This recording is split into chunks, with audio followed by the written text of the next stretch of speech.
Assalamualaikum warahmatullahi wabarakatuh. Saya Sylvia Azizah dari kelas 10 MIPA 1 SMA Negeri 13 Bandar Lampung akan mempresentasikan latar belakang Kerajaan Gua Talo. Kerajaan Gua Talo merupakan salah satu kerajaan Islam yang ada di Sulawesi. Kerajaan Gua Talo sebelum menjadi kerajaan Islam sering berperang dengan kerajaan lainnya di Sulawesi Selatan, seperti Luwu, Bone, Sopeng, dan Wajo. Kerajaan Luwu yang bersekutu dengan Wajo ditaklukkan oleh Kerajaan Gua Talo. Kemudian, Kerajaan Wajo menjadi daerah taklukan Goa menurut Hikayat Wajo. Dalam serangan terhadap Kerajaan Gua Talo, Karaeng Goa meninggal dan seorang lagi terbunuh. Kerajaan Bone, Wajo, dan Sopeng mengadakan persatuan untuk mempertahankan kemerdekaannya yang disebut Perjanjian Telung Poco sekitar 1582 sejak Kerajaan Goa resmi sebagai kerajaan bercorak Islam pada 1605.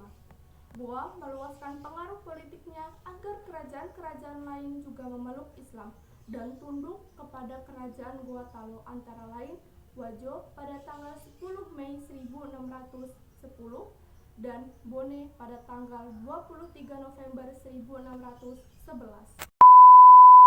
Di daerah Sulawesi Selatan, proses Islamisasi makin mantap dengan adanya para mubalik yang disebut Dato Talu atau Tigo Dato, yaitu Dato Ri Bandung atau Abdul Makmur Khatib Tunggal, Dato Ri Patimang atau Dato Sulaimana Khatib Sulung, dan Dato Ri Tiro atau Abdul Jawad Khatib Bungsu.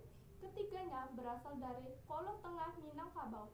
Para mubalik itulah yang mengislamkan Raja Luwu, yaitu Datu Lapatiware Daeng Parabung, dengan gelar Sultan Muhammad pada tanggal 15-16 Ramadan 1013 Hijriah atau 4-5 Februari 1605 Masehi.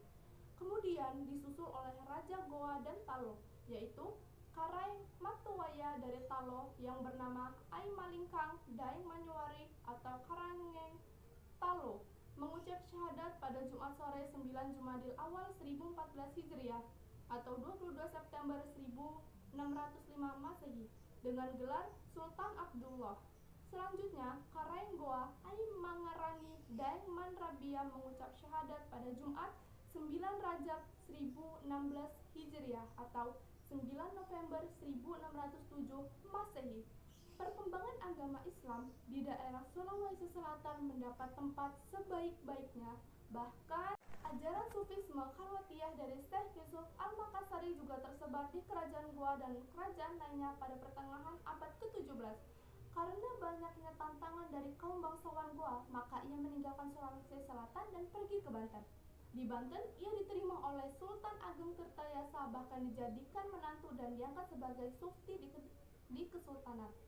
Dalam sejarah Kerajaan Goa, perlu dicatat tentang sejarah perjuangan Sultan Hasanuddin dalam mempertahankan kedaulatannya terhadap upaya penjajahan politik dan ekonomi Kompeni atau VOC Belanda. Semulia VOC tidak menaruh perhatian terhadap Kerajaan Gua Talo yang telah mengalami kemajuan dalam bidang perdagangan.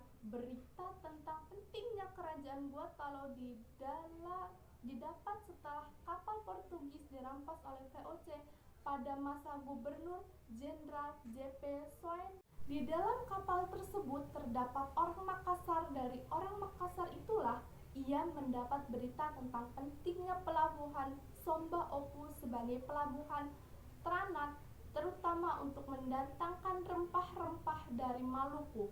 Pada 1634, VOC memblokir Kerajaan Goa, tetapi tidak berhasil.